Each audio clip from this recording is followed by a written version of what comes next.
সাধারণ মানুষকে হয়রানি করা হচ্ছে এসআইআর এর নামে। এই কারণেই সিপিএম এর বিক্ষোভ। রাজারহাটের বিডিও অফিসের বাইরের ছবি দেখছেন।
শিলিগুড়িতে এসডিও অফিসের বাইরে সিপিএম এর বিক্ষোভে রীতিমতো উত্তপ্ত পরিস্থিতি। অন্যদিকে সাধারণ মানুষকে এসআইআর এর নামে হয়রানি করা হচ্ছে, এই অভিযোগে সিপিএম এর বিক্ষোভ রাজারহাটে বিডিও অফিস চত্বরে। সুকান্ত মুখোপাধ্যায় আমাদের প্রতিনিধি রয়েছেন আমাদের সঙ্গে। রাজারহাটে এই মুহূর্তে সিপিএম বিক্ষোভ দেখাচ্ছে। সুকান্ত, এসআইআর এর কাজ চলছিল, সেখানে সিপিএম এর কর্মী সমর্থকরা তারা পৌঁছে গিয়েছেন। কাজ কি আদৌ হতে পারছে? কি দাবি সিপিএম এর? দেখো, দীর্ঘক্ষণ ধরে কিন্তু এই বিক্ষোভ মিছিল চলছিল। এই মুহূর্তে পরিস্থিতি অনেকটাই কন্ট্রোলে বা নিয়ন্ত্রণে আনা সম্ভব হয়েছে পুলিশের তরফে। মূলত এসআইআর এর শুনানির নামে সাধারণ মানুষকে যেভাবে প্রত্যেকদিন বা নিত্যদিন হয়রানি করা হচ্ছে, তারই প্রতিবাদে এদিন রাজারহাটের যে বিডিও অফিসের মেন গেট, সেখানে তারা বিক্ষোভ দেখাতে যায় সিপিএম এর তরফ থেকে, যার নেতৃত্ব দিচ্ছিলেন সিপিএম নেতা সপ্তর্ষি দেব।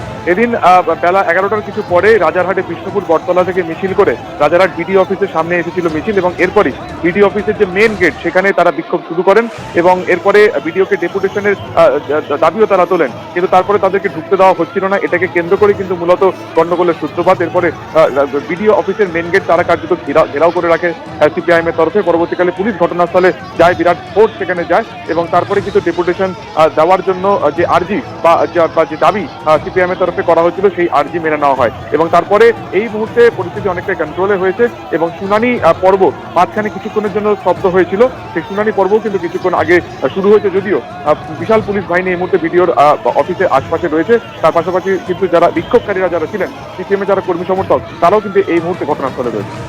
সুকান্ত, ধন্যবাদ।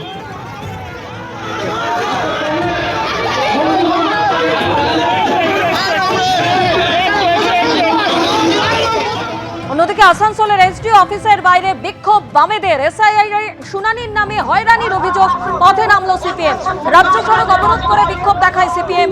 পুলিশের সঙ্গে তুমুল বচসা সিপিএম কর্মীদের।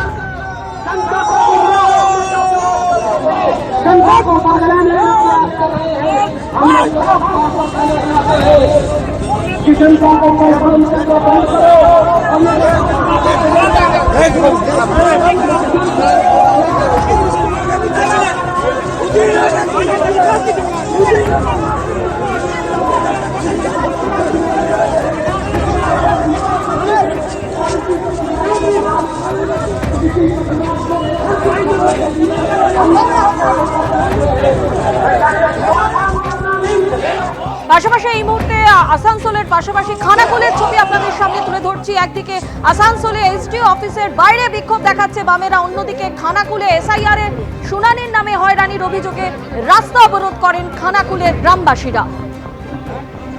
আমরা বিক্ষোভ আন্দোলন শুরু করেছি। এলাকার সমস্ত মানুষের কাছে আবেদন, আপনারা আমাদের বিক্ষোভ আন্দোলনে গুন্ডা জিহাদিদের তৃণমূল সরকার এসব করাচ্ছে। এসআইআর কে এরা ভণ্ডুল করতে চায়। নন্দীগ্রামে কর্মসূচিতে গিয়ে বিরোধী দলনেতা কি বললেন দেখুন।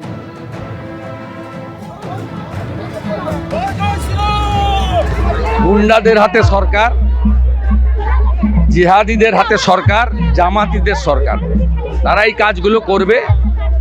এতে ইলেকশন কমিশন ভয় পাবে বলে আমার মনে হয় না। সুপ্রিম কোর্টের নির্দেশ অমান্য করলে চিফ সেক্রেটারি, ডিজিপি, রাজ্য প্রশাসন বুঝবেন, কিন্তু আমার মনে হয়েছে ইলেকশন কমিশন চেষ্টা করছেন, ইলেকশন কমিশনে যে নিচের তলার তন্ত্র, তো রাজ্য সরকারের এমপ্লয়ি, এরা অধিকাংশই এই এসআইআর প্রক্রিয়াকে মুখ্যমন্ত্রীর নির্দেশে হন্ডুল করতে চায়। তাই এসআইআর করে যথোপযুক্তভাবে সঠিক সময়ে ভোটার তালিকা প্রকাশ করা রাজ্য সরকার ইলেকশন কমিশনের দায়িত্ব। বিজেপি শুভেন্দু অধিকারী বলেছিলেন যে ব্রেকফাস্টে 58 লাখ খেলাম, লাঞ্চে 1.5 কোটি খাবো। এটা কার বক্তব্য? শুভেন্দু অধিকারী। এই ব্রেকফাস্টে 58 লাখ কোনটা? যেটা প্রথমে ড্রাফট লিস্ট থেকে নাম বাদ গেছিল। বিহারে লজিক্যাল ডিসক্রিপেন্সি ছিল না, বাংলায় লজিক্যাল ডিসক্রিপেন্সি কে এনেছে? তৃণমূলের সরকার এনেছে নাকি নির্বাচন কমিশন বিজেপির নির্দেশে এনেছে?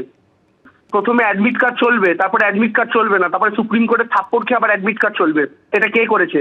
মমতা বন্দ্যোপাধ্যায় সরকার না বিজেপির নির্দেশে কেন্দ্রের নির্বাচন কমিশন? বয়স্ক লোকেদের এসআইআর এর ক্যাম্পে ডেকে নাকে অক্সিজেন মাস্ক নিয়ে মৃত্যুবরণ করেছে সাধারণ মানুষ কার জন্য? যে এসআইআর ক্যাম্পে নরেন্দ্র মোদীর বাপ্পান্ত করছে সাধারণ মানুষ দাঁড়িয়ে, সেই সময় সেই গ্রাউন্ড ফিডব্যাকটা পেয়েই শুভেন্দুবাবু এখন গোটাটা রাজ্য সরকারের ঘাড়ে চাপাতে চাইছেন। আসলে ওনারাও জানেন যে এই প্রচেষ্টার জন্য সম্পূর্ণ নির্বাচন কমিশন এবং তাদের নির্দেশদাতা অমিত শাহ এবং বিজেপি দায়ী। এবিপি আনন্দ এগিয়ে থাকে, এগিয়ে রাখে।